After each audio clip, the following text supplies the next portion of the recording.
పవన్ కళ్యాణ్ గారు ఎన్నికల ముందు చెప్పారు, నేను గెలిచిన 24 గంటల్లో సుగాలి ప్రీతి చావు మీద లేదా అమ్మాయి కనపడలేదో చచ్చిపోయిందో అమ్మాయి మనిషి కనపడతలేదు ఎఫ్ఐఆర్ కేసు కట్టిస్తానన్నారు.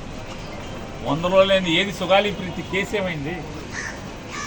2014 నుంచి 19 మధ్య చంద్రబాబు నాయుడు గారి యొక్క ప్రభుత్వంలో 2017లో సుగాలి ప్రీతి మాయమైతే ఆ అమ్మాయి అదృశ్యమైతే ఆ తల్లి ఆ రోజు 2017లో నీ ప్రభుత్వం ఉన్నప్పుడు అదృశ్యమైతే కన్నీరు మున్నీరుగా రోధిస్తుంటే జగన్మోహన్ రెడ్డి గారు ప్రభుత్వం ఉన్నప్పుడు డ్రామాలు చేసి ఎన్నికల్లో సుగాలి ప్రీతి కేసు ఎఫ్ఐఆర్ కట్టిస్తానని చెప్పిన సుగాలి ప్రీతి కేసు ఏమైంది?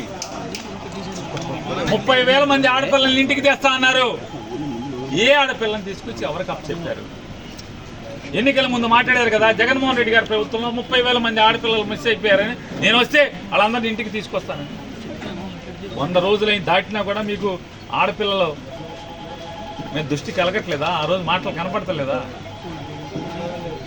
ఏంటంటే మీ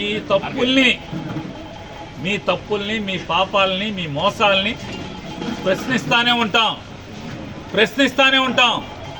మీ చిల్లరగాళ్లతో చెంచాగాళ్లతో తాగబోయించి మా ఇంటి ముందుకి నా దిష్టి బొమ్మ తీసుకొచ్చో లేకపోతే డౌన్లు కొట్టిస్తేనో లేకపోతే గుడివాడలో నా కారు మీద రాళ్ళు వేయిస్తేనో తగ్గేది లేదు, ఆగేది లేదు.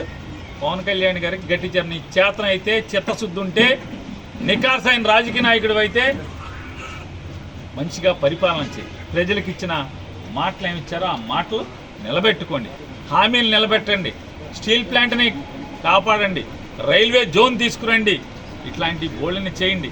ఎన్నికల్లో బోళ్ళని హామీలు ఇచ్చారు, ఊరూరికి మా ఊరికి కూడా ఇచ్చారు. బందర్ పోర్టు అమ్మకానికి పెట్టారని చెప్పి ఊరు వాడ అల్లరల్ల మోతకే ఉంది. బందర్ పోర్టు తప్పబడిపోయింది, పని చేయట్లా, పని జరగట్లా, దాన్ని అమ్మకానికి పెట్టారు. కానీ పాపాలాపి మెడికల్ కాలేజీ జగన్మోహన్ రెడ్డి గారు ఆ కాలేజీకి అయ్యే ఖర్చు ప్రభుత్వం మీద భారం పడకుండా ఉంటాకి సుమారుగా 150 సీట్లలో 20 సీట్లు, అది కూడా ఎంసెట్ ద్వారా మెరిట్ ప్రకారం 20 లక్షల ఫీజు కట్టుకోండి అని చెప్పిన కాలేజీ మెయింటెనెన్స్ కోసం పెడితే ఇవాళ బందర్ మెడికల్ కాలేజీని కూడా అమ్మకానికి పెట్టినటువంటి ప్రభుత్వం మీది.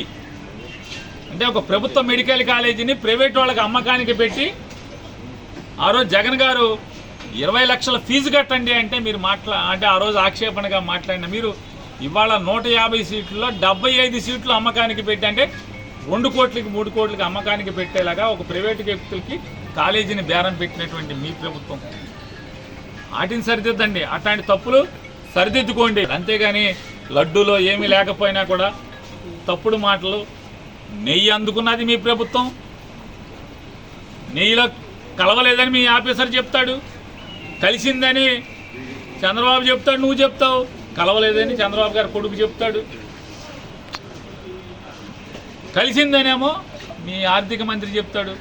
మరి మీరు ముఖ్యమంత్రిగా బాధ్యతలు తీసుకున్నాక మీరేసిన మీ సంతకం ద్వారా వచ్చిన ఈవో జేఈఓ వీళ్ళందరూ ఉండంగా, మీ పాలకవర్గం ఉండంగా, మీ ప్రభుత్వం ఉండంగా నెయ్యి అందుకున్నది మీరు అంటే తప్పుడు నెయ్యిని లడ్డులో కలిపి ప్రసాదం పెట్టేశామని మీ మంత్రులు ఏం మాట్లాడతారు?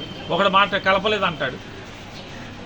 ఇట్లాంటి దేవుడితో దుర్మార్గమైనటువంటి నీచ రాజకీయాలు చేసే కంటే కూడా ప్రజలకి మంచి చేసి మంచి అనిపించుకోమని హితోపలు.